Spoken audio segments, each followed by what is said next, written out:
Welcome into the Steelers Talk Live Show. I'm your host, Jack Sperry. Thank you guys so much for joining me here on a beautiful Thursday to talk some Steelers football as we prepare for Week 6. It is Browns week. Steelers got to take care of business to extend their lead in the AFC North this weekend. And today we've got the latest news and rumors surrounding the Pittsburgh Steelers. We're going to be breaking down some of the stuff that's been going around. Arthur Smith and Terrell Austin talked with the media today, had some very interesting things to say. We'll go over the latest news and rumors at the top of today's show. Then we'll get into the latest trade rumors, and there's been some pretty juicy trade rumors that have been floating around surrounding the Pittsburgh Steelers over the last 24 hours that we're going to be breaking down in our second segment today. Then we'll take your questions on the weekly mailbag here on the live show. So if you guys have a question that you want to put on the show today, you guys can use hashtag Steelers or Super Chat to get down there in the comment section. And get on the mailbag today for free, or you guys can super chat any dollar amount, $2, $5, $10, $20, doesn't matter. If you put in a super chat, we will guarantee that your question gets on the show. So if you want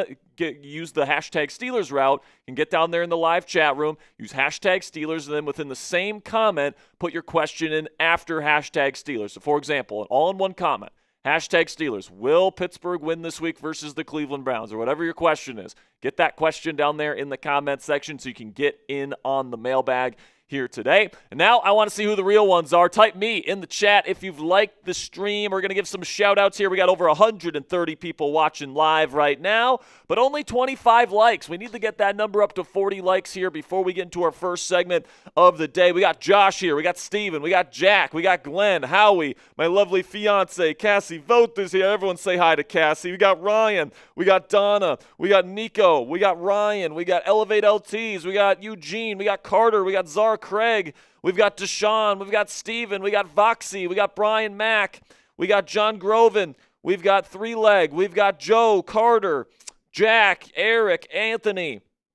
Keep them coming, baby. Let's go. Get those questions in the comment section if you haven't already. And now let's bring on our producer here. Producer Ponzi is here. And Ponzi, there's been a lot of different trade rumors starting to bubble up, and that's going to continue throughout this month. We're about a month away from the NFL trade deadline. Teams are starting to figure out, okay, we're trying to sell, we're trying to buy at the deadline, and some teams will make their final decisions as to what they're going to be doing this year over the next few weeks.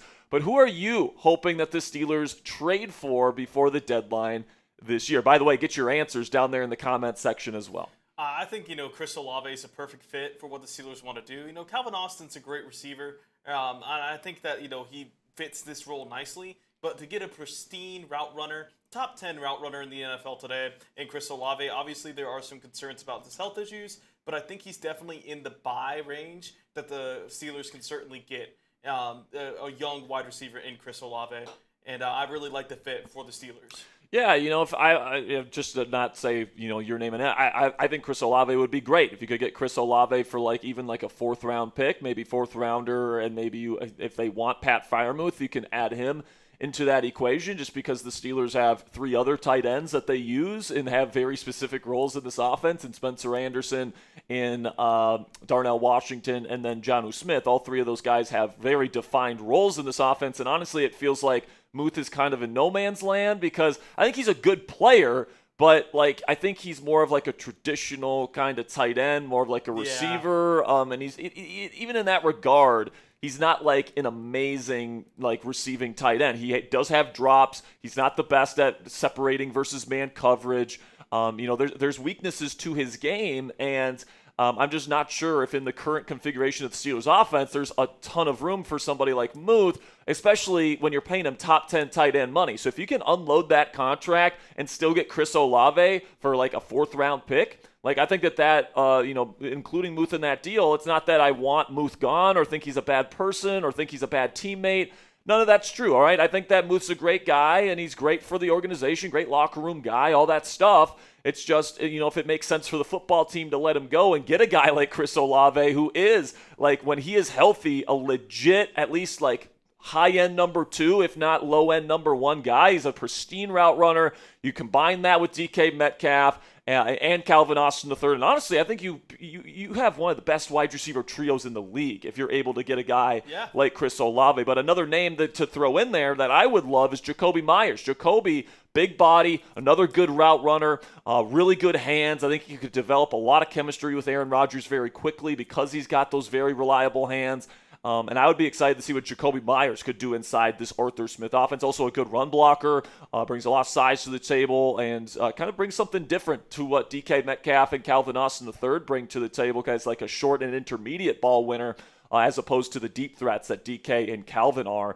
So I would love either Jacoby Myers or Chris Olave. There's some other options that we'll talk about on today's show, specifically on that second segment, so make sure you guys stick around. But let's talk about the AFC North shakeup this week here, Ponzi, where there's a lot of moves from a bunch of teams not named the Pittsburgh Steelers in the AFC North this week. Lamar Jackson is likely going to be out again this week versus the Los Angeles Rams. That defense is still in shambles. I think most people expect the Ravens to lose and get to 1-5 to start their season, which is a very deep hole that they would have to dig themselves out of after the bye once Lamar Jackson gets back. Also, the Bengals traded for Joe Flacco. He's going to get the start this week, and of course that means he's likely to start versus the Pittsburgh Steelers on the short week in Week 7 on Thursday Night Football next week. And then Tyson Campbell, this kind of weird trade yesterday, Ponzi, where the Jaguars and the Browns have this late-night trade. I actually think that it works out for both sides. Greg Newsome is at his best when he's in off coverage. He's got his eyes on the quarterback. He's a zone corner by trade, and the Cleveland Browns want to play a lot of man coverage, and Newsome just wasn't the best at that, and that's what Tyson Campbell does. He's a really good press man corner, and he's got really good technique in zone too. He can play everything, which the Cleveland Browns and Jim Schwartz are really going to value. But although it sounds like he's going to play versus the Steelers this week, I'm not sure if he's going to be up to date with all their pre-snap disguises and their post-snap rotation. So I think we're used to seeing a very complex, very unique, kind of difficult post-snap rotation defense there from Cleveland. I'm not sure if we see that this weekend, which should help out Aaron Rodgers, who's one of the best pre-snap processors in the National Football League. And then the Ravens traded Odafe Owe, who had double-digit sacks last year, to the Chargers, and they got Alohi Gilman, a safety, in return. So it'll be interesting to see. Gilman, I think, is a good player. He's a good safety, so we'll see how he fits in there. But I know Owe was not having a good start to his 2025 campaign. And I definitely think regarding those last two trades there, I think with Tyson Campbell, like you're saying, he fits what Cleveland wants. You can go with that. Okay, gotcha. Yeah. And then Greg Newsome, I just don't think ever really fit in the Browns offense, Browns defense. I really just, he's a really talented corner. Yep. I think he still's got a lot in him, and I don't think he was a bust, but I just don't think that he's really fit into that Cleveland Browns defense like they were hoping to. And then regarding the Owa trade, there was a lot of Ravens fans on Twitter going, we're prepping for something bigger. We're prepping for something bigger. And I saw Ravens Moose say something like that, and I'm like, you can't get away with these fake sources anyway now. And I think that Owa is certainly going to be missed on that Ravens defensive line, but it really kind of gears like they're trying to shake something up in that defense because it's just been so bad. Yeah, and this is what happened with Baltimore last year. If you remember, last year the Ravens kind of got off to a slow start when the Steelers were red hot. And, the defense wasn't playing well. Kyle Hamilton wasn't playing well. And they kind of tried switching things up a little bit with Zach Orr, their new defensive coordinator. Then they switched some things around midseason, and then they had one of, if not the best defense in the league down the stretch. So I think the Ravens are kind of changing course like they did last year, and they're hoping they're getting similar results. And listen, man, if you can have the defense that you had last year and you get Lamar Jackson in this offense and Derrick Henry playing the way that they were playing last year, when they get back from the bye, they don't have a super difficult schedule. Like, it's still possible they could turn things around and they could maybe go 9-2 to finish the season, or 8-3 or something like that, and be in contention with the Pittsburgh Steelers at the end of the year. But if they start their season 1-5 and then the Steelers take care of business here over the next week, okay, because the Steelers play 2 games over the next week. They play on Sunday versus Cleveland, and then they play versus Cincinnati next Thursday night. All right, so a week from now, we'll be live for our live watch party for that Thursday night football game. And if the Steelers can win both of those games over the next week, and the Ravens lose on Sunday, which seems likely with Lamar out of the lineup, the Steelers are sitting at 5-1, and the Ravens are sitting at 1-5. Man, that's a 4-game advantage heading into week 8 because the Ravens have a bye in week 7. So, that's almost midway through the season, and you have a 4-game advantage. The Steelers would need to have a very, very historic and really disappointing and frankly embarrassing collapse at the end of the season in order for the Ravens to even have a chance at the division. I really don't think that this team feels a little bit different as opposed to other Steelers teams, and I don't really think, Aaron Rodgers would kind of allow that, as we saw with Russell Wilson and, Justin Fields to begin the stretch, but Russell Wilson down the stretch was just not in sync. The wide receivers were hurt, and I really don't think that the Steelers... TJ Watt was hurt. Exactly. I mean, I just think that, regarding the Steelers team, I think it's built a little bit... If DK Metcalf went down, forbid anything, but I think that the Steelers offense can still manage. And, I think that as opposed to other teams, as we see with, the Bengals and the Browns, or the Bengals more so, Joe Burrow is gone, and that team is out. Yeah, I would consider the Bengals, alongside the New York Jets as, one of the worst teams in the National Football League right now. Without Joe Burrow, they have not been able to move the ball. Now, we'll see if Joe Flacco, in the addition of him, can, kickstart some things on offense. But honestly, I don't think it will. That is still a terrible offensive line. Joe Flacco, has the mobility of Aaron Rodgers. Honestly, I would say Rodgers is probably even a little bit more mobile than Joe Flacco, and I think Rodgers' pocket presence, his ability to feel pressure within the pocket and kind of buy himself that extra second from within the pocket, is better than what Joe Flacco brings to the table. So unless that first read to Jamar Chase is open all the time, which it won't be because teams know that's where he's going, he's going to take a lot of sacks, and he's going to take a beating. And if Joe Burrow can't stay healthy, who has amazing pocket presence in this offense behind that offensive line, even if Joe Flacco plays well, I'm not sure if he's going to be able to stay healthy. So, and then also he's learning a new playbook this week. It's going to be a limited playbook because there's no way he can learn the entire playbook and all the checks and all the language just this week. And then he has a short week next week. So he's going to have pretty much 2 weeks where it doesn't have the full kind of range of the offense. And I think that the Bengals will probably lose these next 2 games. The Steelers obviously need to take care of business on Thursday night next week. But I think the Bengals lose the next 2 games. I think the Browns probably lose the next 2 games, even though they play Miami next week. That's a winnable ball game for them. But right now, plain simply, guys, the Steelers are sitting in probably the best spot that they have been in terms of the most realistic chance to win this division in many, many years. All right, Baltimore with Lamar Jackson's been awesome for many seasons at this point. And this is kind of the first year where it's like the Steelers actually have a really good chance to win the division, even with just 10 or 11 wins this year. And I think at this point, it'd be a huge disappointment if the Steelers don't win the division. So get on the show here today, guys. If you have a Steelers topic that you want to discuss or address with us today, if you want me and Ponzi to talk about a trade rumor or something of that kind, you guys can send in a super chat if you guys would like. It is not a requirement by any stretch of the imagination. We're just talking ball here, guys. So if you just if you're just here to talk ball, that's all we care about here on the show. I do want to give a shout out here to Brian Ruiz. Brian, if you're watching, thank you for your $2 Venmo. Let me see if he had a message here for us. And then we got some super chats to get to here.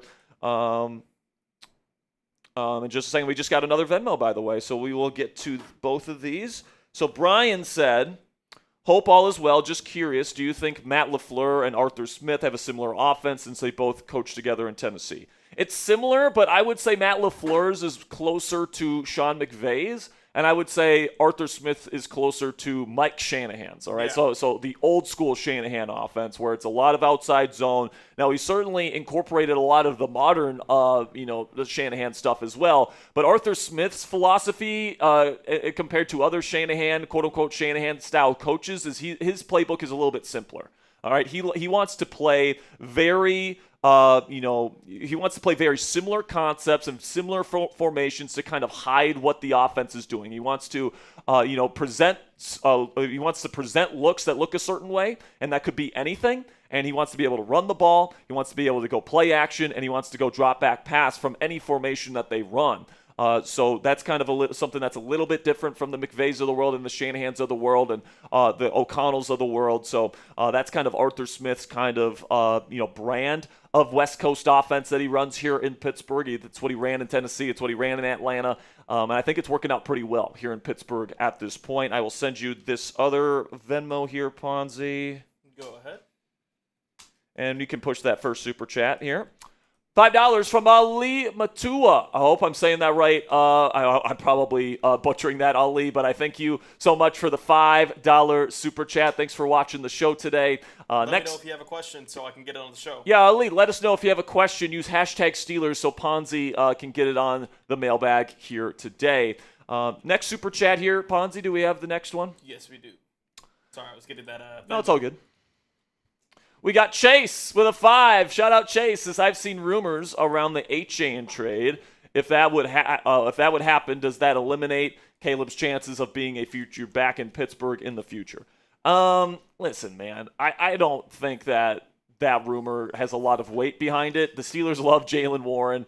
They really like Kenny Gainwell too, and then they do like Caleb Johnson still. It's just that Jalen Warren and Kenny Gainwell are playing well right now. So I think that they still believe in Caleb. They're not going to give up on him. And honestly, I don't like the Steelers could go in so many different directions here. They could trade for a DT. They could trade for a receiver. They could trade for a left tackle. Running back is not on the list of roster needs for me right now. So I honestly don't see Devon Achane being a legitimate trade target for the Pittsburgh Steelers, if I'm being completely honest with you, Chase.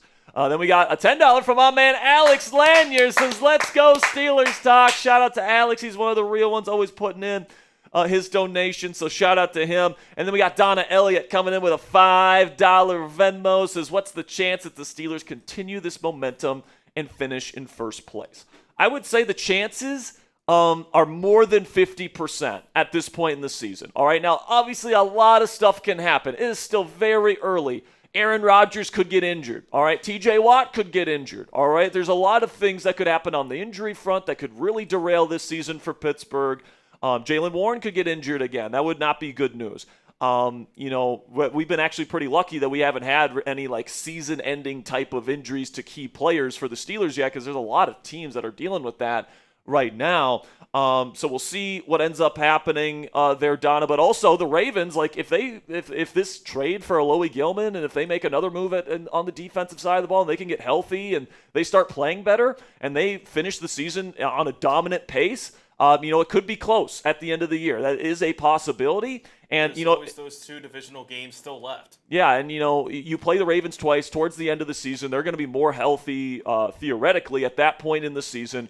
Usually the Steelers split with the Ravens, but also the Steelers have been pretty successful against Lamar Jackson in his career. And, unless Derrick Henry's running for like 150 plus yards on the Steelers, Lamar Jackson stinks. I don't know the exact number, but there's a certain number of passes where if he has this amount of passes, I think it's like 24 or 25 passes in a game versus the Steelers, he loses. All right, so he needs to have Derrick Henry really run over the Steelers defense in order for the Ravens to really have a shot, in my opinion, especially with how bad their defense looks at this point, frankly. You look at the 3 teams. The Ravens are down bad. I know they're dealing with injuries, but they were losing games before they got, injured. And then you got the Bengals, who are going to have Joe Flacco as their starting quarterback for the next couple months, presumably, and their defense is terrible. And then you got Cleveland, who has a rookie quarterback in Dylan Gabriel, who I think is fine. They got a little bit of a run game. They've got a pretty good defense. They just added Tyson Campbell, who should help them out in the secondary and fits their defense. I honestly think the Cleveland Browns, stack up these teams in the league, in the AFC North right now. They're the second best team in the division. All right, they still have Myles Garrett. They still have Denzel Ward. They still have they still got Quinshon Judkins. All right, they've got some players on the offensive line that have been really good players in this league for a long time. So, and I don't consider Cleveland a top 20 team in the league. All right, so the Steelers, if they're worth their salt at all this year, they should be able to win this division. Like, they should be able to get to 10 wins. They should be able to get to maybe even 11 wins this year pretty easily, all right? Even if they lose to Green Bay and they lose to Buffalo and Detroit and their tougher games down the stretch, they should be able to get to at least 10 wins, the same amount of wins they had last year. And if they get back to that 10-win mark, I just don't know, especially if the Ravens lose this week, Ponzi, how they get to that 10-win mark without being one of the best, if not the best team in the NFL down the stretch. Because if you lose this game, you only have 2 losses left on your schedule that you can buy until you can get to that 10-win mark. And I really just don't see it happening, especially without Lamar. I mean, that hamstring injury lingers. Like, we're seeing it with Jalen Ramsey. The quarterback position, one of the most, you need to sprint, you need to cover and all that. But Lamar Jackson plays, the game more so with his legs, being able to extend plays. And I don't think that with his hamstring injury, I don't know if that's even going to affect him as much as it will. Like, I mean, we're sitting at the, Ravens schedule. They're 1-5. You have a lot of ground to cover. It's not impossible, but I mean, it's just going to take something disastrous to happen to the Steelers for them to lose that division at this point. Yeah, I just sent you another Venmo, by the way. So we got one more Venmo that we'll get to here, and then we'll get into our segments today, guys. Thank you for all the questions that are coming in. Make sure you use hashtag Steelers. Get on the mailbag. If you want to guarantee that you get on the mailbag, make sure you send in a question via Super Chat. But we got one from Mitchell Johnson here, a $5 Venmo. Says, do you think the 49ers would offload Trent Williams' old ass? Steelers get Trent and a second and give Highsmith and a third. They're not going to do that. First of all, the 49ers are not selling. Okay. Second of all, who are they putting at left tackle if they trade Trent Williams? And also, Colton McKivitz? Like, no, man. Like, with all due respect to that idea, man, like, Trent Williams is still one of the best left tackles in the National Football League. And when you have one of those guys, you don't trade him away, especially when you're 4-1, you're winning football games. And by the way, they're winning football games with their backups. Just imagine how good that team is going to be when they get George Kittle back. How good that team is going to be when Brock Purdy gets back fully healthy. When they have all their receivers get back from injury, right? All three of their starting wide receivers are hurt. Exactly. So, like, I don't think the 49ers would even entertain that, frankly. Mitchell, it's an interesting idea. And also, I don't think the Steelers want to trade Alex Highsmith. I know that, Steelers fans, some Steelers fans really want to, like, offload Alex and, like, make him a trade piece to go get a player. But, like, part of the reason why the Steelers love their defense is because they have the best edge rusher trio in the league. And if somebody gets injured, they can still have a high-end duo. All right, and that's huge, especially in playoff play where if somebody gets injured, you don't want to have, you don't want to trade Alex Highsmith away and then either TJ Watt or Nick Herbig gets hurt and then you're forced to trot out like Jack Sawyer, a rookie out there, as the other edge rusher. And, as much as I like Jack and I think he's a great locker room guy, I don't know if he can take advantage of the one-on-one opportunities that TJ Watt provides for the other edge rusher in this defense.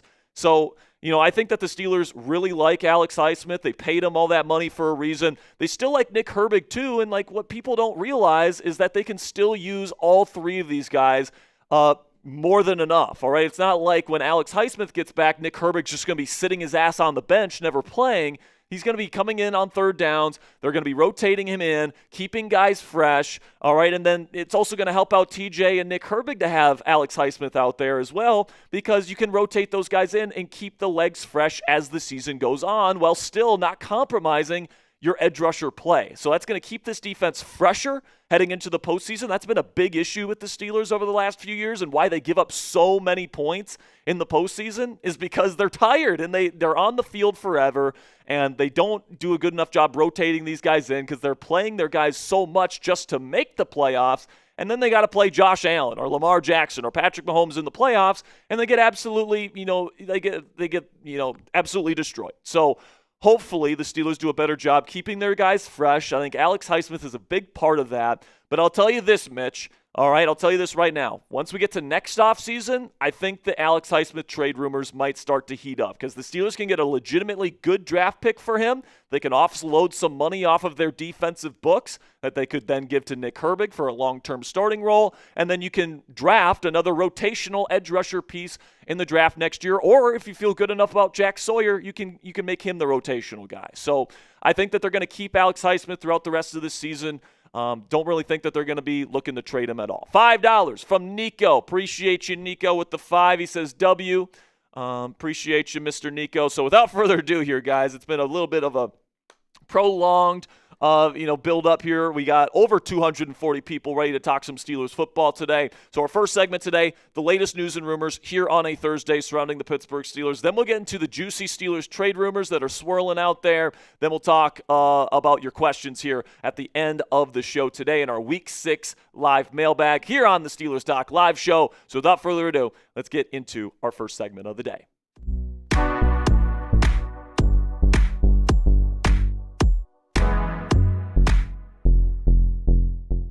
Welcome into Steelers Talk. I'm your host, Jack Sperry. Thank you guys so much for joining me here. And we got a lot to talk about on today's edition of Steelers News and Rumors. First up on today's show, we're going to be talking about the Baltimore Ravens getting some more bad news when it comes to Lamar Jackson on the injury front and how that affects the Pittsburgh Steelers moving forward. Then we'll talk about how the Pittsburgh Steelers are planning on handling Jalen Ramsey's absence from the lineup.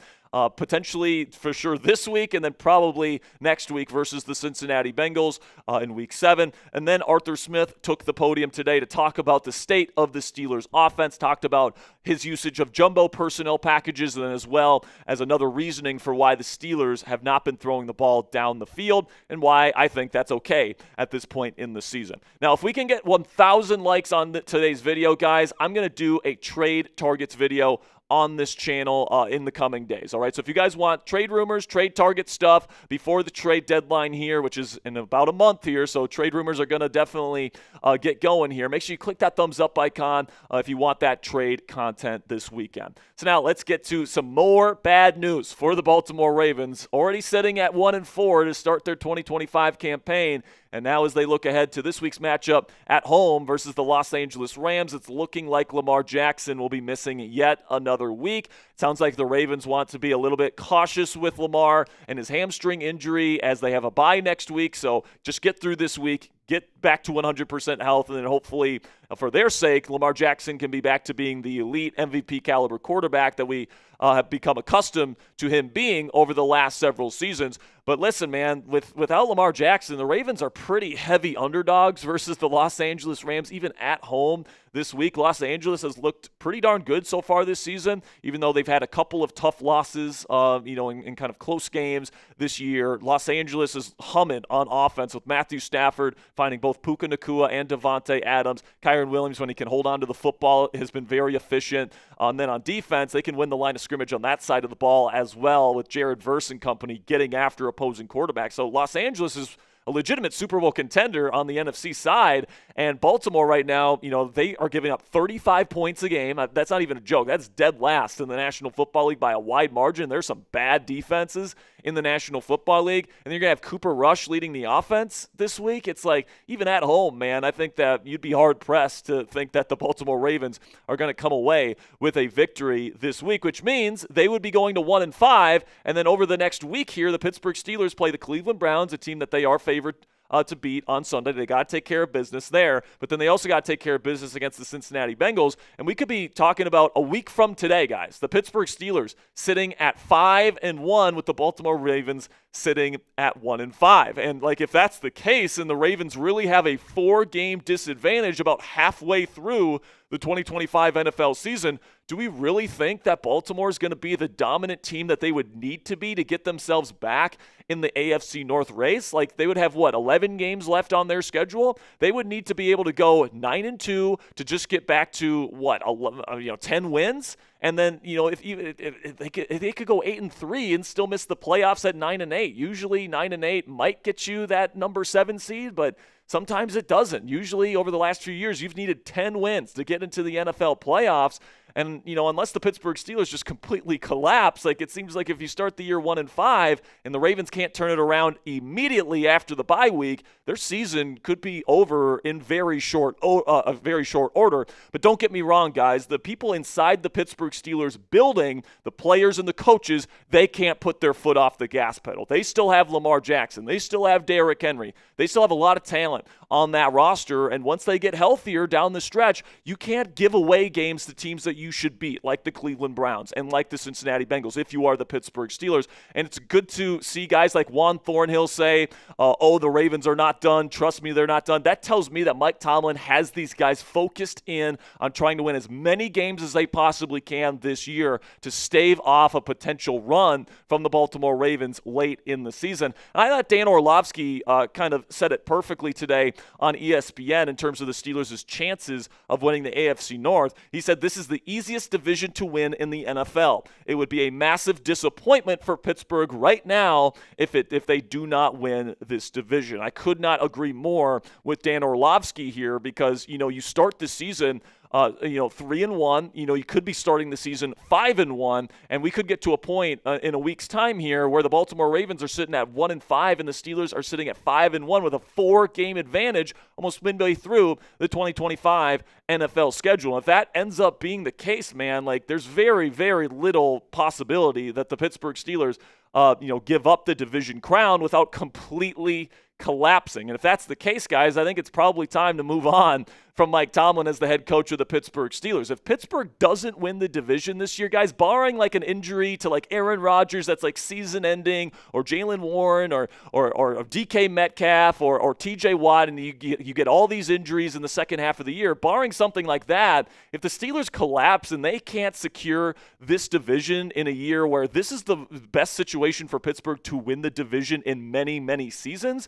then it's like, if you can't win it this year, then when are you going to win it, Mike Tomlin? We got you the veteran players that you wanted, guys like Jalen Ramsey and Aaron Rodgers and DK Metcalf. You built this team with a bunch of veterans that you wanted to go win now with, and even in a year where Baltimore has a down year, you can't win the division. If that ends up being the case, guys, I think it's time for the Pittsburgh Steelers to probably consider trading Mike Tomlin, going and embracing a full rebuild, drafting a new quarterback next year with a new head coach, and trying to get a first-round pick out of Mike Tomlin in a trade with a different NFL franchise. So let me know what you guys think. Down there in the comment section was the percent chance that the Steelers win the AFC North this year. Put it on a scale of 0 to 100 for me down there in the comment section. 0 meaning no chance they win the division, to 100 meaning it's already locked up. Let me know what you guys think down there in the comment section. For me, I have to give the Steelers somewhere between an 80 and 85% chance right now. There's always an opportunity for the Steelers to collapse or have injuries or stuff like that, or for the Ravens to completely turn around their season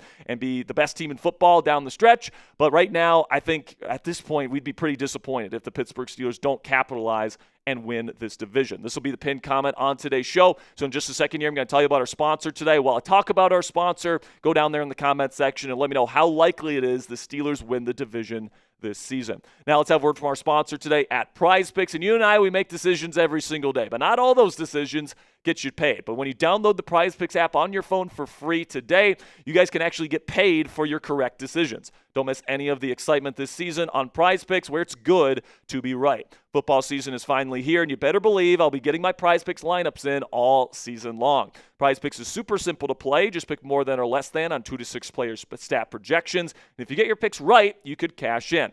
Prize Picks also puts their users first, so all withdrawals are fast, safe, and secure. And Prize Picks also offers Venmo, Apple Pay, MasterCard, and more for quick and easy deposits into your account this football season. And a new feature from Prize Picks that I absolutely love is injury reboots. If one of your players leaves the game in the first half and does not return, Prize Picks will not count that as a loss. So you guys can take a look at my Prize Picks projection for Thursday Night Football tonight between the Eagles and Giants. I'm taking the less on receiving yards for A.J. Brown, the more on rushing attempts for Jalen Hurts, the more on Jackson Dart pass completions, and the more on Saquon Barkley touchdowns. So if you guys want to get in on the action here tonight or during any time during Week 6 here, download the app today. Use code CLNS to get $50 in lineups after you play your first $5 lineup. That's code CLNS to get $50 in lineups after you play your first $5 lineup. Prize Picks, it's good to be right. So this week, guys, it looks like Jalen Ramsey will probably not be playing for the Pittsburgh Steelers. The Steelers, I think, especially with these next two opponents being the Browns and the Bengals, even though you don't want to not take anyone seriously, especially within the division. I think that they do want to be pretty cautious with Jalen Ramsey to prevent further injury, and that he's going to be ready to go for a really tough stretch for the Pittsburgh Steelers schedule coming up with the Packers, Colts, and Chargers all in a row a little ways down the line. And Terrell Austin talked about today how they're going to have to replace him in their defense, which is difficult to do because Jalen Ramsey obviously is the Swiss Army knife that kind of makes this entire system go. Austin said this earlier today. Ramsey does a bunch of different jobs, so certain people will pick up certain jobs that he does in that regard. So we'll move forward, see what they do well, how they do it. There may be some things, obviously, that they can't do that he does, and there may be some things that they do a little bit different than he does. So as far as I'm concerned, guys, there's a couple of options what the Pittsburgh Steelers could do to address Jalen Ramsey, who is their nickel defender. All right, number one is you could just plug and play Brandon Echols in the slot. He played there quite a bit when Ramsey was taking practices off in Latrobe. And, he played perfectly fine there. He's played both inside and outside all throughout his career. One of the benefits of having a guy like Brandon Echols is that he can play both inside and outside. So, you could just plug him in there and you can keep DeShon Elliott and Juan Thornhill and Jordan Clark on the back end at safety. But I think what I would prefer here, guys, is I would rather go with this second option, which is I would play DeShon Elliott as the quote-unquote big nickel. That's what they call Jalen inside this defense, is that big nickel. And honestly, they already use DeShon Elliott quite a bit in a similar type of role. They blitzed DeShon 20 times versus the Minnesota Vikings in Ireland, and, the Steelers do ask their nickel to blitz quite a bit. So, I don't think it's going to be that big of a switch for DeShon Elliott, who has played in the slot and has played nickel before in his NFL career, to be able to play this role over the next 2 weeks.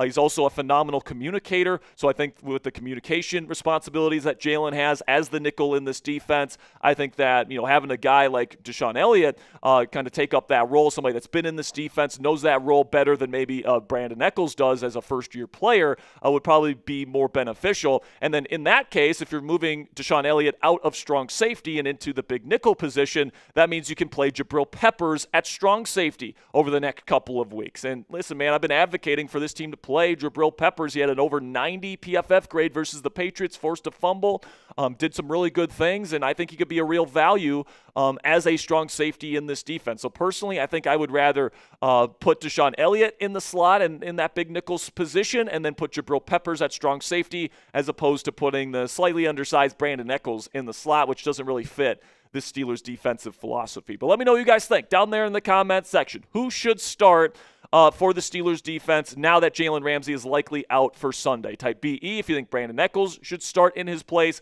or type Jabril Peppers if you think he should get the snaps kind of alleviated by Jalen Ramsey's presence out of this Steelers defense.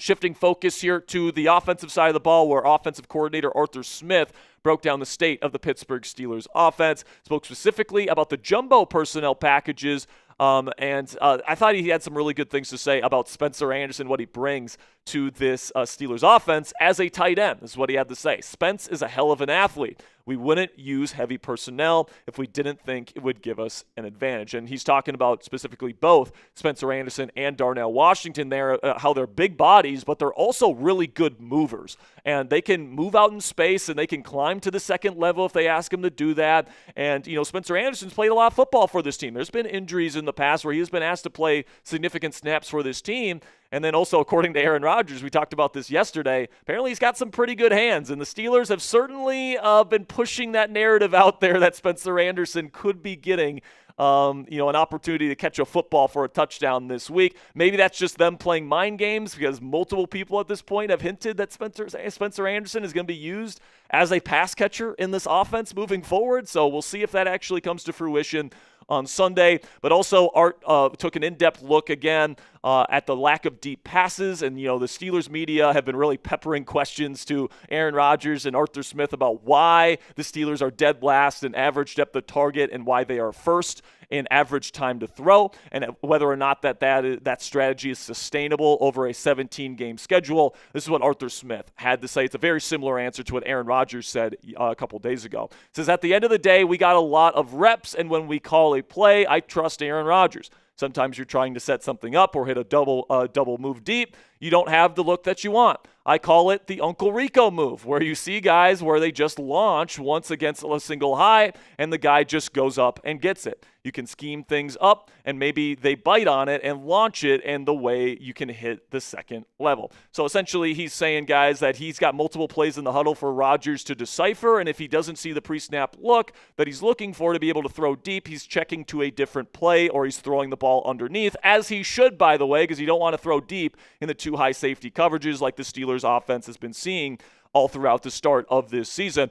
I thought QB coach Tom Arth, who also spoke to the media today, weighed in on this quite well, gave some nice insight that I wanted to share with you guys here today. This is what Tom Arth had to say about throwing the ball deep and the lack thereof in the Steelers offense to this point. You have to play the play. If you're chasing big plays or chasing big opportunities down the field and the looks aren't there to do that, then you're going to have bad days. You'll be behind the sticks. And he's completely right about that, by the way. He says, for us, it's about taking what the defense gives us. and have our play calls. And if they give us tight coverage and one-on-one opportunities, there will be chances for us to go downfield. If they're going to play softer zones and they play it in front, then we have to continue to be patient and get it to guys who can do something with it. And that's exactly what the Pittsburgh Steelers and Aaron Rodgers have been able to do through the first 4 games. But Jack, you might be saying at home, is this really sustainable? Is this really something that the Pittsburgh Steelers can do throughout the entire season and be successful? And the answer to that question, guys, is yes.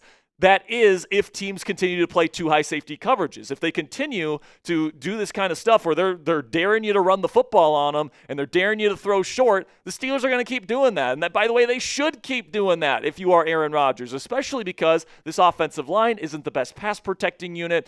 So getting the ball out fast and to dynamic playmakers like DK Metcalf, who leads the league in yards after the catch right now, by the way, Jonnu Smith, who is a designated kind of yak threat as well, and then Jalen Warren, who's an excellent receiving back. Like, the Steelers' offense is kind of built to run this kind of offense if teams continue to play 2 high safety structures. Now, I say I think here because there is the possibility that if teams start playing 1 high and 0 high safety coverages and the Steelers start throwing the ball down the field more often, it's possible that they just aren't efficient throwing the ball down the field. And if that's the case, we can have a different discussion. But frankly, guys, defenses haven't been playing the Steelers with enough 1 and 0 high safety coverages to know whether or not this team can throw the ball down the field. But everything that I've seen from Aaron Rodgers, with his zip on his fastball, his ability to throw deep down the field when we have seen it so far, he has been pinpoint accurate. He's been really good with it. So there's no reason for me to believe that the Steelers passing attack can't be able to do both. When teams want to play 2 high safety coverages, they can play the yak game. They can get the ball out quickly. They can do all this stuff. But yes, if teams, play more 1 high safety coverage and more 0 high safety coverages, which is what I'm expecting from them moving forward with the way that the Steelers have these jumbo personnel looks in the run game, I do expect DK Metcalf and Calvin Austin III and hopefully Roman Wilson to get more opportunities down the field, deep down the field. And I think that is coming, and I'm looking forward to seeing Aaron Rodgers sling that thing down the field this season. And guess what, guys? Guess who's coming to town here? The Cleveland Browns. And you know what they love to play? They love to play 1 high safety coverages. Now, they will kind of rotate the 2 high safety coverages at times, but with the Steelers' run game playing as well as it did with the jumbo personnel looks, something tells me that Jim Schwartz isn't going to be going out there in too many 2 high safety coverages. So I think this week versus the Browns, we will see the Steelers air it out a little bit more than what we've seen in the first 4 weeks, and I think it's going to work. All right, I really do. And I think that, guys like DK Metcalf especially, but potentially even Roman Wilson, who's got 4.3 speed, could really benefit from Aaron Rodgers throwing the ball deep down the field versus these more advantageous defensive looks that I think that are going to be coming the Steelers' way here this weekend. So what say you guys? Let me know down there in the comment section. Is Pittsburgh's passing game, quote-unquote, sustainable? Give me a yes or a no down there in the comment section. For me, the answer to that question is yes, but let me know what you guys think down there in the comment section. That'll be it for today's edition of Steelers News and Rumors. Make sure you click that subscribe button if you haven't already. We got more Steelers content coming your way over the weekend. We got the final injury report coming up over the weekend. We've got a bunch of stuff that's going to be coming out as well in terms of content. So make sure you guys click that subscribe button if you haven't already. Till next time, guys. Here we go, Steelers. First segment in the books, Mr. Ponzi. Coming up next, we've got trade rumors for you guys. All right, we've got a bunch of trade rumors that have been going around, and I'm going to address them. I'm going to tell you whether I believe the trade rumors. I'm going to tell you whether it makes sense for the Steelers, and we'll talk about some possibilities as we're about a month away from the NFL trade deadline at this point in time. And don't forget, guys, we do have the mailbag coming up later in the show, so use hashtag Steelers in the live chat to get your questions on the mailbag for free. Or if you want to guarantee your question gets on the mailbag today, guys can super chat any dollar amount. Let me check this message here. Okay, cool. All right, so if you guys want to get in on the show, we appreciate you. If you want to donate to the show, we appreciate you. It's certainly not a requirement by any stretch of the imagination, but if you want to donate to the show, it does help us out. It helps us pay for new equipment. It helps us keep the lights on and pay rent and do all that stuff we need to do here to keep this content free for you guys. So if you appreciate the work that we do here and you have a couple bucks that you can spare, we greatly appreciate it, but it's not a requirement. I want to make that abundantly clear. But you guys can get a question on the show guaranteed if you send in any dollar amount. when it comes to a Super Chat donation. All right, so now let's get into our second segment here, Ponzi. Don't want to keep the people waiting. Juicy Steelers trade rumors, man. I can't wait to talk about these. Lots of very interesting possibilities to discuss. So without further ado, let's get into it right now.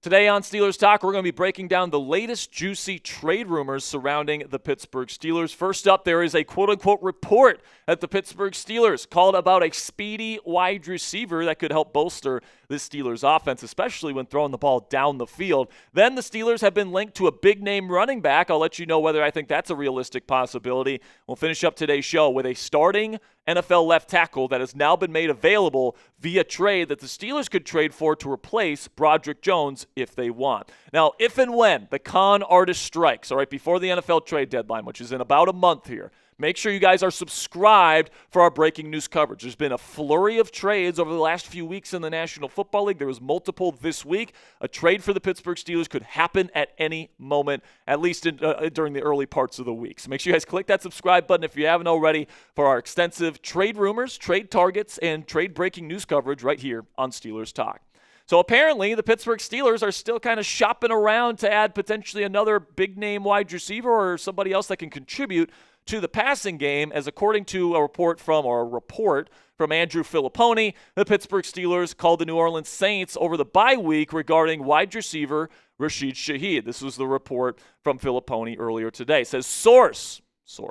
The Steelers reached out to the Saints during the bye week to take their temperature on wide receiver Rashid Shaheed, who will be a free agent at the end of the year. Big play wide receiver and return man. Trades are being made in the NFL left and right. Well, that final point is absolutely right. The trades are coming very, very rapidly at this point in the NFL schedule. Usually teams wait till the last minute to make trades. This year it seems like there's been couple more here, outside of a month to go to the trade deadline. But listen, man, I would be on board with bringing in Rashid Shaheed. And even though it is Pony, we got to take it with a grain of salt. Obviously, this one is at least plausible because Shaheed can be a long-term contributor here in Pittsburgh. If you feel like you don't want to bring in Calvin Austin III on a long-term deal after this season, Shaheed is a little bit bigger than Calvin Austin III. He's 6 foot, 180 pounds. He's not a big receiver by any stretch of the imagination, but he does a lot of the same things that Calvin does as well, only in a slightly bigger frame. He is one of the best and premier deep threats in the NFL, one of the fastest players in the entire league,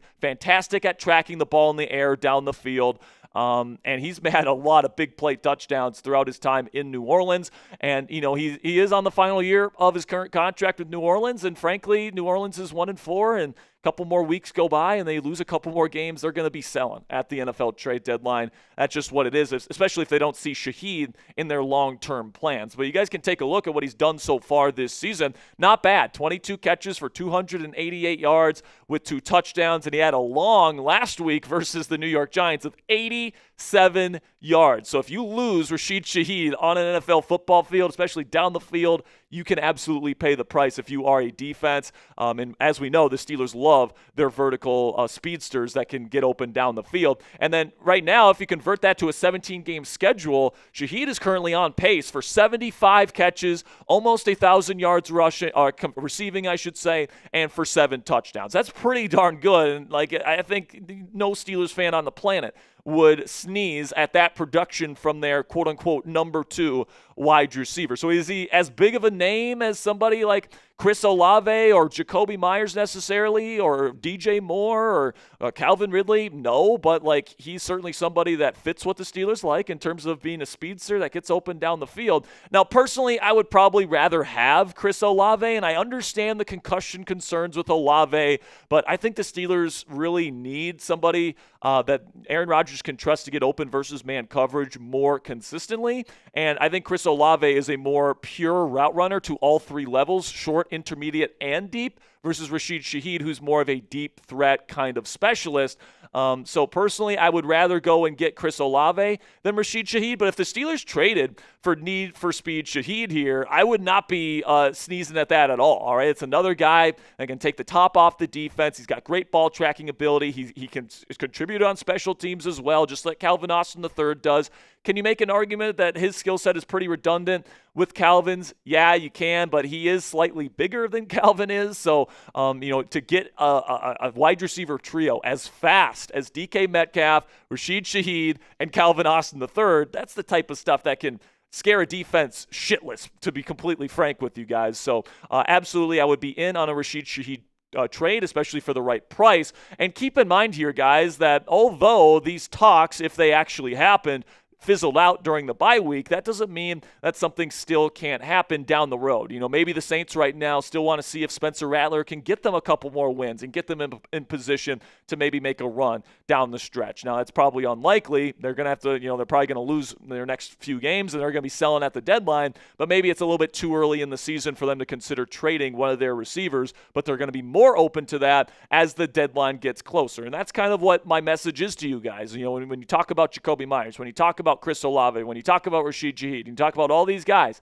that could be traded to the Steelers before the deadline this year, the closer we get to the deadline, the more likely a deal ends up happening, all right? Because obviously deadlines make deals, and when you're still a month out from the deal having to be made, teams usually want to, take their time and, not, give up on their seasons as early as week 6. So some other realistic wide receiver targets to keep your eye on outside of Shaheed and Olave. Jacoby Myers, I've mentioned him a couple times, would love to add him here. Calvin Ridley, if you're looking for another deep threat, he is very, very fast as well. Same thing with Hollywood Brown, who's a decent route runner and deep threat.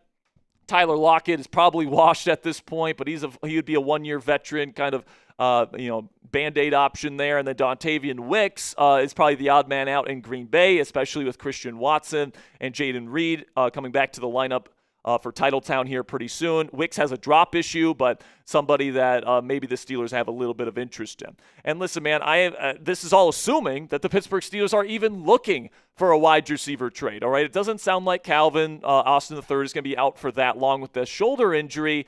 And frankly, this is a Steelers offense that likes to play a lot of 12 personnel and 13 personnel, which of course means you've got either 2 or 1 receiver on the field at a time. So, they haven't really been running a lot of 11 personnel, and they do like Calvin. So unless the Steelers team is going to make a big switch to playing a lot of 3 receiver sets, I don't know if the Steelers necessarily feel the need to go out and get another wide receiver before the trade deadline. But like I said, it's possible that Pittsburgh likes where this room is at right now, because right now the 2 guys that are really true starters in this room are DK Metcalf and Calvin Austin III, who's obviously dealing with an injury right now.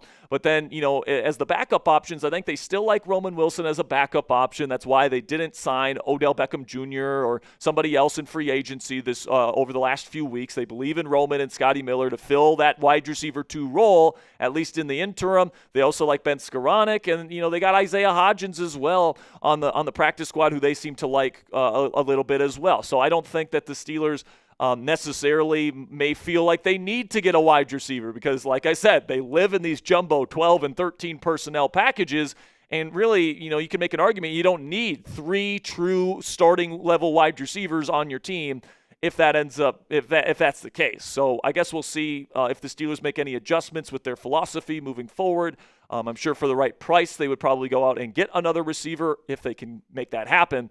But at this point, guys, don't be surprised if the Steelers don't trade for a big-name receiver. So predict it for me down there in the comment section. Will the Pittsburgh Steelers make a trade for a wide receiver before the NFL trade deadline? Give me a yes or no down there in the comment section for today's pinned question. In just a second here, I'm going to tell you about our sponsor today. While I tell you about our sponsor, simply give me a yes or a no down there in the comment section. And with that, I've worked for our sponsor today at Ethos. And guys, the summer before I started here at Chat Sports, unfortunately, my family lost my late grandfather. And as you tend to do when you lose a loved one, you begin to think about your own mortality and what would happen to the people dependent on you if something were to happen. And with today's sponsor, Ethos, your family can be protected. Cassie and I are getting married soon, and shortly after that, I imagine we'll buy a house and start having some kids. If something were to happen to me, I want the last thing the people I love to worry about is being able to pay the bills. So I trust Ethos to keep them protected. As you probably already know, however, the process for obtaining life insurance can be super confusing or just straight up annoying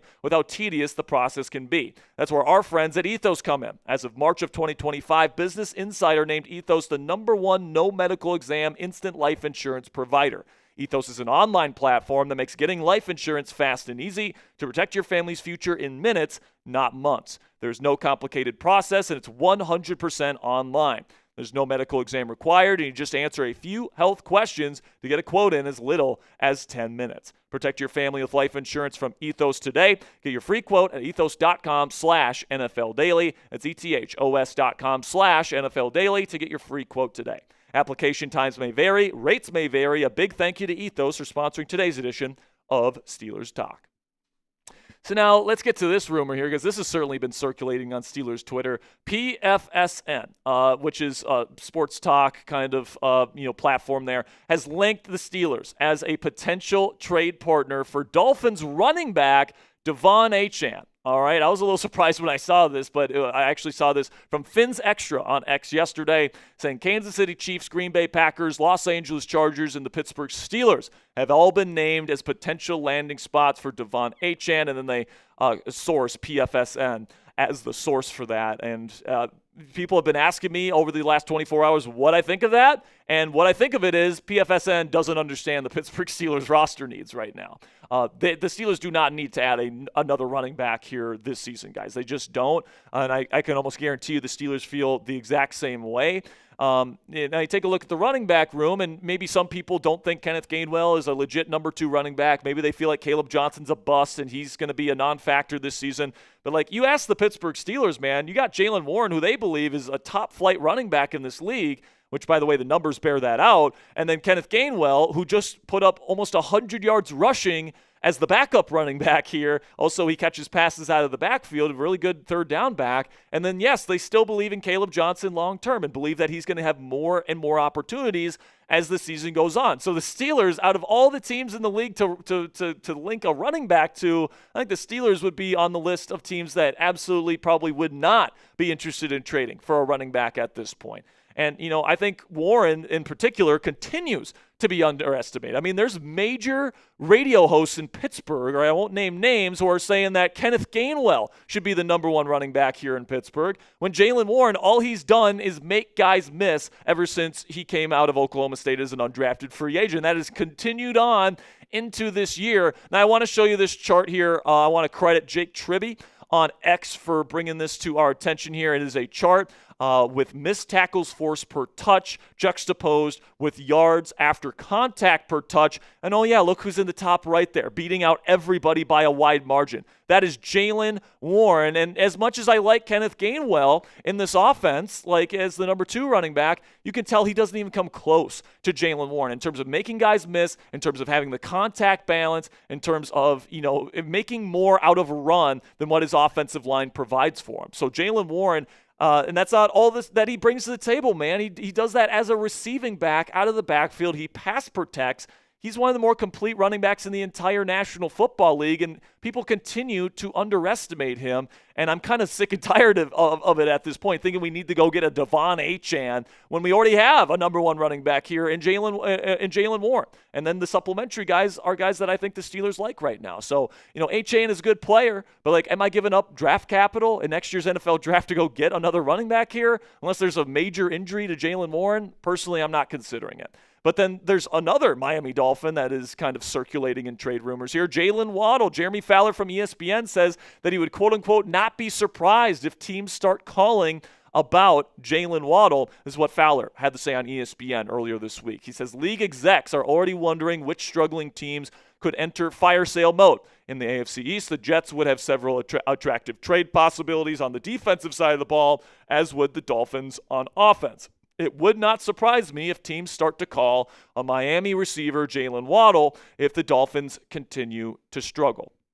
Now, my take on Jalen Waddle and his potential availability via trade, guys, is, I think NFL fans tend to look at teams that are struggling, and then they think automatically because a team is struggling and they're losing football games that they're automatically selling every good player on their roster. And that's just not the case, all right? Like right now, Jalen Waddle is only 26 years old, and he's under contract through 2028. He's a foundational building block for a potential rebuild that appears to be on the horizon there in Miami. So personally, guys, I would be shocked if the Miami Dolphins even consider taking calls on Jalen Waddle this year. And Jeremy Fowler, he said also during this ESPN segment, he agrees with me. He says, I highly doubt Miami would entertain trading Jalen Waddle at this point, especially with Tyreek Hill out for the season. And I completely agree with Fowler's kind of reasoning there. He's young, he's fast, he's very talented, and he's under contract through 2028. So it just doesn't really make a whole lot of sense for the Miami Dolphins to even consider trading him away.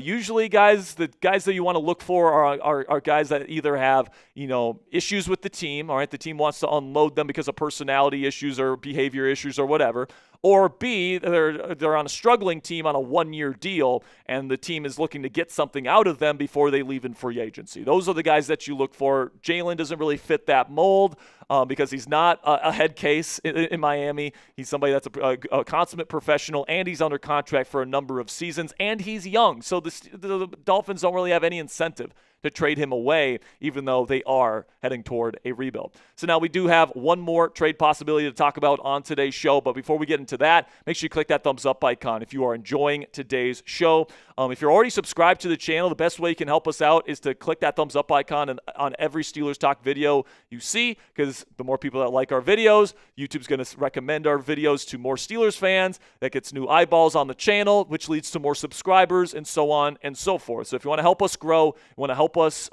make this the largest individually run Steelers news program like it already is. We're about to hit 100,000 subscribers on this channel, guys. We got so many supporters. We really do appreciate your guys' support. So if you want to do me a favor today and click that thumbs up icon, I'd greatly appreciate you. So now let's talk about Chicago Bears former starting left tackle Braxton Jones, who is presumably available via trade for a late day 3 draft pick, because guess what? The Chicago Bears are benching him right now after, to try and give themselves a spark. They're starting Ozzie Trapilo, their second-round pick out of Boston College, who is the future at this position. And, it makes you think, could the Pittsburgh Steelers potentially trade for him to replace Broderick Jones as the starting left tackle of this team? Now, I think Broderick has been playing okay in certain moments this season, but he's certainly given up his fair share of quick pressures. I don't think that his technique in terms of his leverage is particularly well. He plays very upright in his stance when pass protecting, which leaves him super vulnerable to people with A, long arms with finesse moves, and then B, the bull rush. So he needs to play with better posture. I think that comes down to coaching and discipline, two things that Broderick unfortunately doesn't have here in Pittsburgh, at least to this point in his NFL journey. But Braxton Jones, man, he's been like a pretty decent starting left tackle for a number of seasons. He's only 26 years old. Obviously brings good size to the table there at over 300 pounds. He has 44 career NFL starts at left tackle over his 4-year career. A former 6th-round pick, and he's coming off an ankle injury that required surgery last year, and frankly, coming off of that surgery, he hasn't been able to move the same way. Braxton's been kind of known as a very athletic offensive tackle that can reach block and do a bunch of things to get to the second level for that Chicago Bears team, and he hasn't been able to do everything at the same level he used to this season, leading to his benching. And you can see it's affected his career. It's affected his PFF grade this year. So obviously PFF grading, it's not gospel whatsoever, but it's a good tool to take a look at kind of the trajectory of a player's career. And you guys can see here, pretty darn good rookie season. He was top 20 in the league among offensive tackles in PFF grading. And again, last year, he was inside the top 25. But then this year, coming off that injury, he doesn't even crack the top 50. But could he theoretically, as he continues to get better off that ankle injury, continue to get better and better and get back to the place where he once was? He's only 26 years old. It's not like that injury could put as a high level of risk to be a long-term thing. And, if I'm the Pittsburgh Steelers, I would be willing to potentially give away a late day 3 pick, maybe a late day 3 pick swap. Now, I'm not selling the farm to get Braxton Jones, and who knows, Broderick Jones might continue to play better, and this team feels good about him for the rest of the season. But if we get closer to the trade deadline and Broderick still isn't playing well and he's given up a lot of pressures and the Steelers want to have a little bit more consistency at that position. Braxton Jones is somebody where if you can get him for like a 6th-round pick, maybe a 6th and 7th-round pick swap there, that is something that I absolutely would entertain if I'm the Pittsburgh Steelers. Some other offensive tackle trade targets to consider around the league. The thing about offensive tackles, guys, by the way, in terms of trading for them, there's usually not a lot of opportunities, all right? Because if you have a good offensive tackle, you don't really look to trade them, all right? So Rasheed Walker is probably my number one target outside of Braxton Jones because, like Jones, he's not super old. He's 25 years old. He's got a lot of experience as well. Jermaine Illuminor can play left or right tackle. The Giants might be going on a full-scale fire sale here soon. DJ Humphries is the swing tackle for Los Angeles right now. Could they think about letting him go for the right price? And then Andrew Wiley and Brandon Coleman with Sam Cosmi, their starting right guard, expected to be back in the lineup here very soon. Wiley and Coleman could be very expendable by the trade deadline. Again, I'm probably not willing to give up more than anything other than a day 3 pick for any of these guys. So that would be what I would offer for Braxton Jones, a 6th-round pick, maybe. And if they're willing to do that and get a pick for a player that they have pretty much given up on at this point, I think that's a good deal for both sides. And hopefully Broderick can just continue to play better so we don't even have to have this conversation as we get closer and closer to the trade deadline. And Broderick's our guy for the long-term future. But if he continues to struggle, Braxton Jones is definitely a name you should be monitoring. Now make sure you guys let me know down there in the comments section, would you accept this trade if you were Steelers GM Omar Khan? Give me an A for accept or D for decline. For me, if Broderick's not playing well and I can get Braxton Jones for a 6th-round pick, I'm taking that every day of the week. All right, now make sure you guys click that subscribe button if you haven't already, because guess what, guys? These trade rumors, they're just getting started. There's going to be a ton of them over the next month as we get closer to the NFL trade deadline this year. We're going to have extensive trade rumors and targets coverage, as well as our breaking news coverage every time Steelers GM Omar Khan makes a move. So make sure you click that subscribe button if you haven't already. We greatly appreciate all of your guys' support. And until next time, guys, here we go, Steelers. All right, coming up next is the mailbag here, Mr. Ponzi. So it's not too late. Get your questions in if you haven't already. And you guys can get in on the mailbag today when you use hashtag Steelers or Super Chat. What are we doing? How are we doing in terms of questions here, Ponzi? We got a couple, but I'd like a couple more. All right, let's get a couple more. Let's put up a 2 or 3 minute shot clock, and let's have people get questions in. So again, guys, you can use hashtag Steelers to get on the mailbag for free today if you have questions on some certain trade rumors, if you have something that you want to talk about with the Cleveland Brown game this weekend, about the chances of winning the division. If you got a question on anything regarding the Pittsburgh Steelers, you got 3 minutes to get your questions in. And apparently there's LeBron James will be missing 3 to 4 weeks with an injury to already the start is what? Year 25? Yeah. Well, I know that's an exaggeration. I'm not. 22? It's definitely up there. He's been in the NBA longer than I've been alive. He's been in the NBA for a couple years more than Aaron Rodgers has been in the NFL. I think he's a year. Is he 40 or is he 41? Let's see. This will be his 23rd season in the NBA, and he is 40 years old. Yeah, that makes sense. And he turns 41 this year. So like I said, he's been in the NBA longer than I've been alive, which is crazy. Sometimes I forget how young Ponzi is, man. He's not even 21 yet, which is crazy. Next Monday.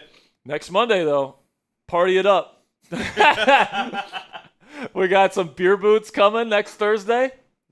No. So we got about a minute and a half here, guys. Last chance to get your questions in. Now, while the shot clock's actually running here, Ponzi, let's talk about Thursday Night Football here. Give our predictions for Giants versus Eagles. It should be pretty fast and easy here because I don't think we're disagreeing on this one. The Giants stink. So if the Eagles somehow lose this football game, I think we have a larger discussion about just how good that football team is. And the thing about the Eagles, man, is they have not played great to start this season. No. I know they're 4-1, but they have not played amazingly to start the year. Have all other wins been one score?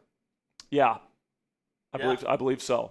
So I'm going to take the Eagles to win tonight. Like the Giants starting receivers are Wan'Dale Robinson, Bo Collins, is Jalen Hyatt and Jalen Hyatt. Yeah. So if you think the Steelers receiver situation is bad, just look at the New York Giants, man. That is an absolute joke of a perimeter group for them. I mean Cam Skadaboo is going to have to completely carry that offense. Jackson Dart's going to have to make some incredible throws. And that pass rush is going to have a generational night, in my opinion. So I'm taking the Eagles to win. That's pretty obvious, Ponzi. What do you think? I'm taking the Eagles. I think that, despite how bad they have kind of looked on offense at times, I think that maybe this is a get-right game for that offense. Maybe they can get some deep passing going for A.J. Brown and Devontae Smith, or he'll just find Dallas Goedert when the game's on the line again. What I'll be interested to see tonight, Ponzi, is do the Giants make it a game? Because even if it's close, if it's a close game, we're talking about the Eagles in a not-so-positive light this time next week. I think the Eagles have let their opponent back in the game or kept their opponent around. Like, this is really reminding me of the 23 squad of the Eagles again. Like, they went out to a great start, but, like, if you were watching the team, you knew that it wasn't that good. Like, this team is not that good. And I hate to say it because, like they're the Super Bowl champion. They should be beating these teams, but, like, they're a 4-1, and they do not feel like it. Yeah, they really don't. So we'll see. But just a reminder here, guys. Cassie said it in the chat, but just a reminder to use hashtag Steelers. There's no space in between the hashtag and the Steelers. It has to be hashtag Steelers with no space. All right. Otherwise, we still can't see your question. I'm going to tell you this real quick, Sperry, for the Prize Picks read that we have coming up. No projections. Yeah, that's fine. Just want to make sure. Yep. Okay. Let's get into the mailbag here, guys. Thank you for all the questions. I'm sure you guys are bringing the heat here. Even when we're in the mailbag, though, guys, I want to let you know that that the mailbag is still open. So while we're still taking questions, if you have something that pops up, don't be afraid to put hashtag Steelers down there in the comment section. Maybe Ponzi will see it. Maybe he won't. But we appreciate all of you guys' questions. So without further ado, let's get into our Week 6 mailbag right here on the Steelers Talk Live show.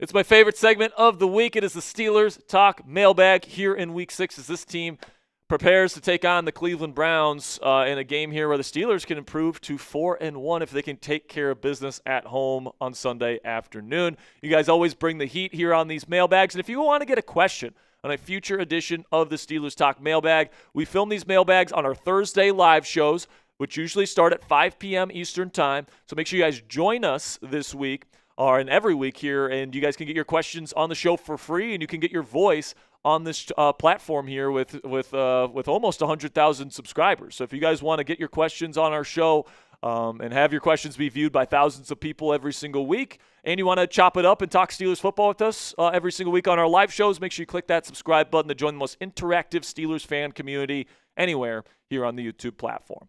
We'll start here with Isaac Flam. Good to see you, Isaac. Says, do you think the Ravens will make the playoffs? Hopefully not. I'll say this, Isaac. I don't think they're going to beat the Rams this weekend, which means they're going to start the season 1-5. Then they've got a bye in Week 7.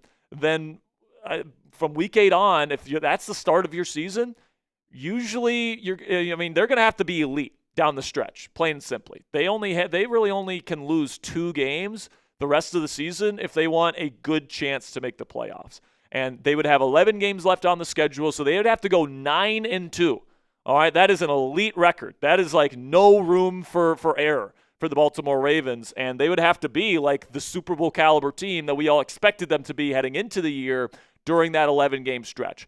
Is that theoretically possible? Yes, they've got Lamar Jackson. They've got Derrick Henry. If those two guys can stay healthy, that offense is going to be, somewhat productive, right? Then on defense, they're going to have to figure something out because their pass rush is non-existent. They're getting bullied up front. They're giving up a league-high 35-plus points per game. And by the way, that's including all these weeks that they had Roquan Smith and they had Kyle Hamilton and they had all these guys in the lineup, and they just weren't playing good defense. So they're going to have to change it, and they're going to change it fast, all right? If they don't, then the bar for the Pittsburgh Steelers to clear to win this division is going to be extremely low. Hell, the Steelers might even be able to win 8 or 9 games and have a chance to win the division this year if the Ravens can't turn around their season. Then we got one from Eugene Payne, says, Jack, I heard they might make Gainwell RB1. Do you think that's a possibility? No, it's not. Steelers love Jalen Warren, and, I think people that don't watch the film and don't, spend all the time with the analytics and all that stuff like we do here on Steelers Talk. And by the way, not everybody needs to, all right? Like there's a reason why, I get paid to do that. It's because it's pretty boring work. But the analytics say that Jalen Warren is doing an awesome job making guys miss, great job getting yards after contact, and making the most of the opportunities that he's been given. And if Jalen would have played in that Minnesota Vikings game in Ireland, I think he would have had 150 or more rushing yards in that game. Kenny Gainwell had a very good game. He had 99 yards in that game rushing. He had a very good game, and I think he's a good number 2 running back. But Jalen Warren has a different ability to make guys miss with his cutting ability and his spin moves and his vision and his contact balance. And then it's not just what he brings to the table on the ground, but it's also his ability to catch passes and his ability to pass protect. Like, Jalen Warren, in my opinion, is one of the best running backs in football. All right, and I think that the analytics have bared that out on him for not just this season, but a number of seasons before. He's been the best running back on the Steelers roster for a very long time. They finally made him RB1 this year. And, I think that, Kenny Gainwell, happy he's here. He's RB2 for now before Caleb Johnson, I think, eventually takes that spot by the end of the season. And I think by the end of the year, we might see almost a more true committee with 3 running backs getting some of the carries. But Jalen Warren is the premier back in this backfield right now. And I'm excited to see what he does now that he's back healthy. So what say you guys? Let me know down there in the comment section. What is the confidence level in the Steelers running back room right now? Put it on a scale of 1, meaning not confident at all, to 10, meaning this is a great running back trio. I love it. I love where this room is at. Let me know what you guys think down there in the comment section. For today's pinned question, YouTube's going to throw an ad break here in just a couple of seconds. And when that happens, take advantage of that time. But let me know your confidence level in the Steelers running back room. Then we got one from MJ here. Says, what is the severity of Ramsey's injury? It sounds like it's a hamstring strain of some degree. Now, the fact that Ramsey was able to come back into the game against the Vikings, the fact that he is stretching with the team before practice this week, and the fact that Mike Tomlin has left the door open to him to play this week, or at least he did in his press conference earlier in the week, tells me that this is not, something that's going to put him on IR or out for like a month or anything like that. I would guess it keeps him out for this week's game versus Cleveland. Again, by the time this comes out, it'll probably come out on Saturday. This video will. I'm guessing he's already been designated as out by this point. So I don't think he plays versus Cleveland. And then on a short week, I don't think he plays versus Cincinnati. But then you get kind of like a mini bye week there in preparation for Sunday Night Football versus the Green Bay Packers. I think he'll be back for that game. That's my prediction at this point. Then we got $5 from Chase, who says, I've seen rumors around the Achane trade. If that would happen, does that eliminate Caleb's chances of being a featured back in Pittsburgh in the future? Listen, man, I don't think it's going to happen. I know that one publication put out there on a list of potential Achane destinations that the Steelers were included, but that's not with any league sourcing or anything like that. And frankly, I think that publication, PFSN, just doesn't understand the Steelers roster needs. Like we talked about with Jalen Warren, I think they really like him as a number 1 running back. I think they like Kenny Gainwell as their number 2 back. And then they still do believe in Caleb Johnson in the long-term future for him. So I just don't think that there's anywhere for a Devon Achane to fit in here, especially because the Steelers are pretty precious with their draft picks and their draft capital for next year's draft. So I think if they spend a draft pick on a player, it's going to be more like a receiver, maybe a left tackle if they really feel like they need to replace Broderick, but not on a running back unless there's a major injury. Now, before we get into the rest of the questions here on the Steelers Talk mailbag here today, you and I make decisions every single day, but on Prize Picks, being right can actually get you paid. Don't miss any of the excitement this season on Prize Picks, where it's good to be right. Football season is finally here, and you better believe I'll be getting my Prize Picks lineups in all season long. Prize Picks is simple to play. You just pick more than or less than on 2 to 6 player stat projections, and if you get your picks right, you could cash in. PrizePicks also puts their users first, so all withdrawals are fast, safe, and secure. PrizePicks also offers Venmo, Apple Pay, MasterCard, and more for quick and easy deposits into your account this football season. A new feature from PrizePicks that I absolutely love is injury reboots. If one of your players leaves the game in the first half and doesn't return, PrizePicks will not count that as a loss. So download the app today. It is free to do so on your phone right now, and simply use code CLNS to get $50 in lineups after you play your first $5 lineup. That's code CLNS to get $50 in lineups after you play your first $5 lineup on the free PrizePicks app today. PrizePicks, it's good to be right. Question coming in here from my man Kevin Reed says, with Highsmith coming back, do you think him or Herbig will have more pressures/sacks in the game?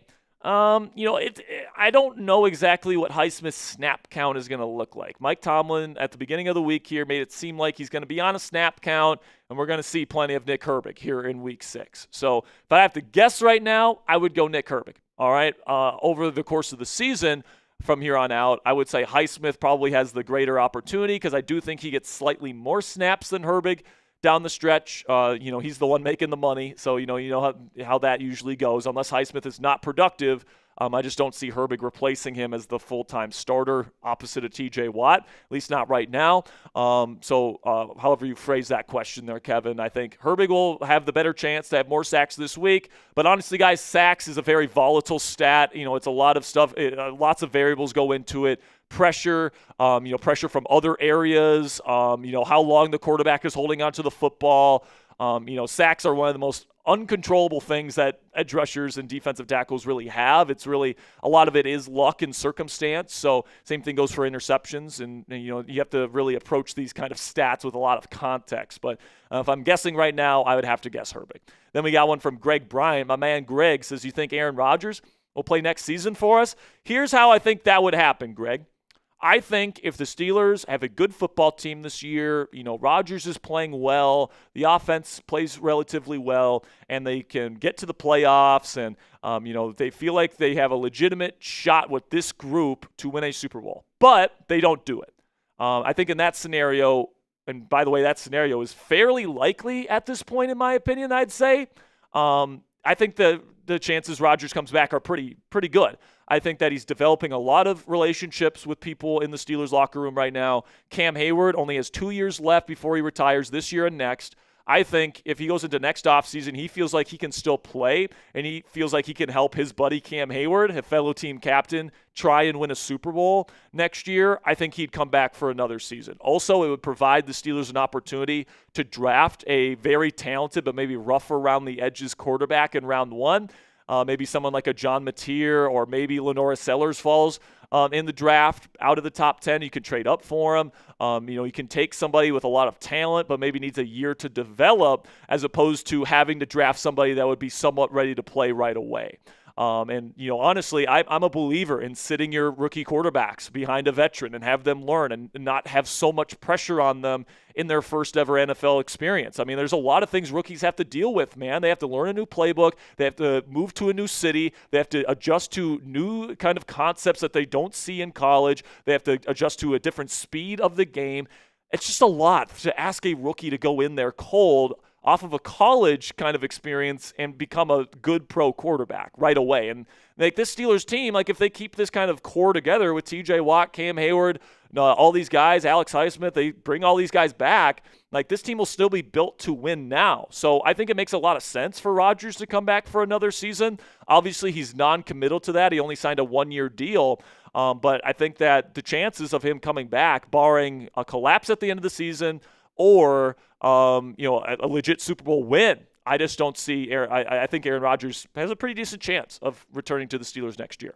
So now, before we get to the rest of the questions here today, make sure you click that thumbs up icon if you are a real one. It really does help us out here because it boosts the YouTube algorithm, which puts our videos in front of new audiences and helps us get new eyeballs, which leads to new subscribers. So if you're already subscribed to the channel, the best way you can help us out is click that thumbs up icon.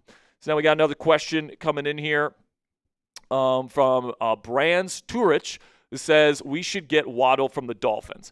Unfortunately, Bands, I don't think Waddle's even available. He's only 26 years old, and he still is under contract through the 2028 season. So that's this year, 2026, 2027, and 2028. So the next 4 years he's under contract. So, and he's not like a nutcase and like a head case that the Dolphins want to unload. Like, he is a building block for a future rebuild there in Miami. Former first-round pick. I just don't see any scenario where they want to let him go.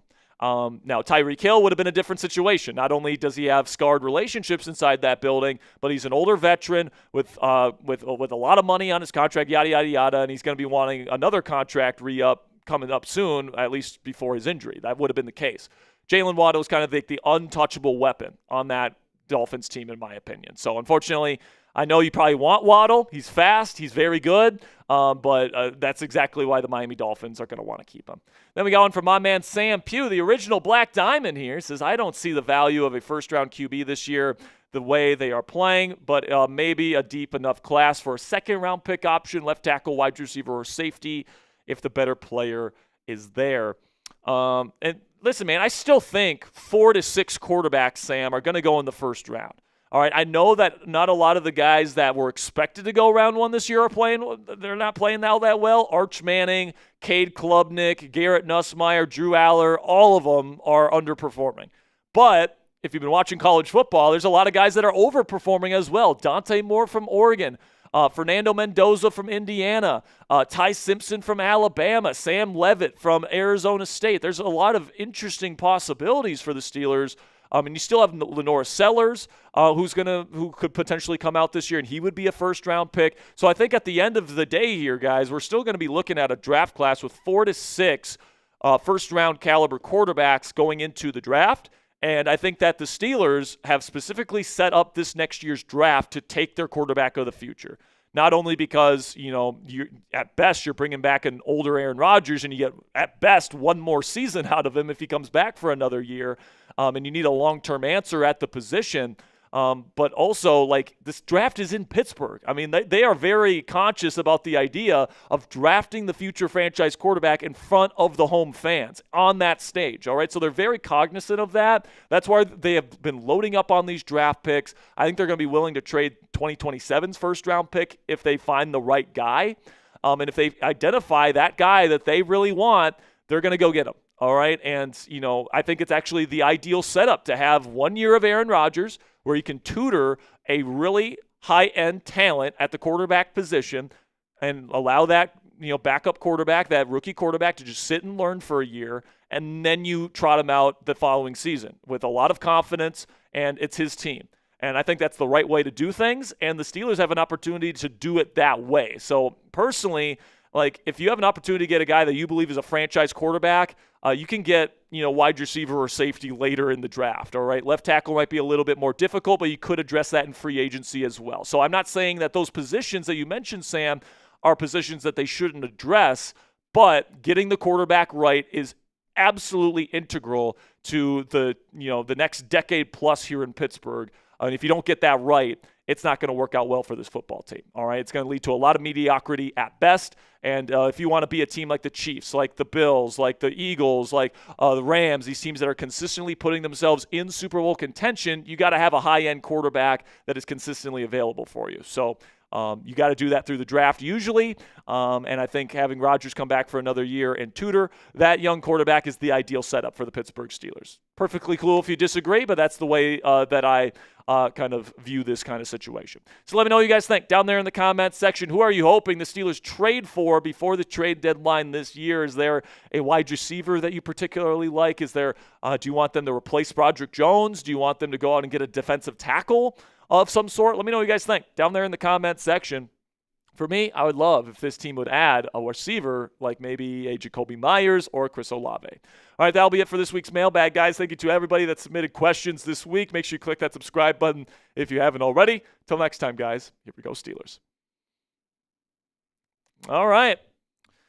So that is our content for the day here, guys. We're going to be heading out here. We already talked about the Thursday night football matchup, so we got that business done. Still got over 200 people watching live here on a Thursday, so I want to thank each and every one of you guys for the support you give to me and Ponzi.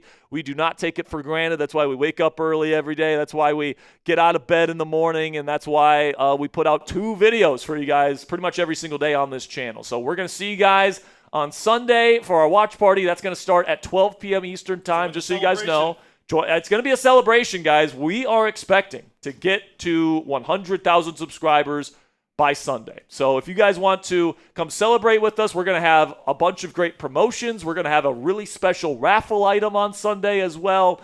So just so you guys know that, it's going to be a really, really fun watch party here on Sunday. So you don't want to miss it. It's 12 p.m. Eastern time for the start of that. Pons, you got anything else you want to say? Let's go Steelers. Let's go Steelers. Here we go, Steelers. All right, let's get into it. Well, actually, not get into it. Let's get out of it. Let's get out of it right now and watch some football here tonight. Appreciate your guys' support. We'll see you guys next time. And until then, here we go, Steelers.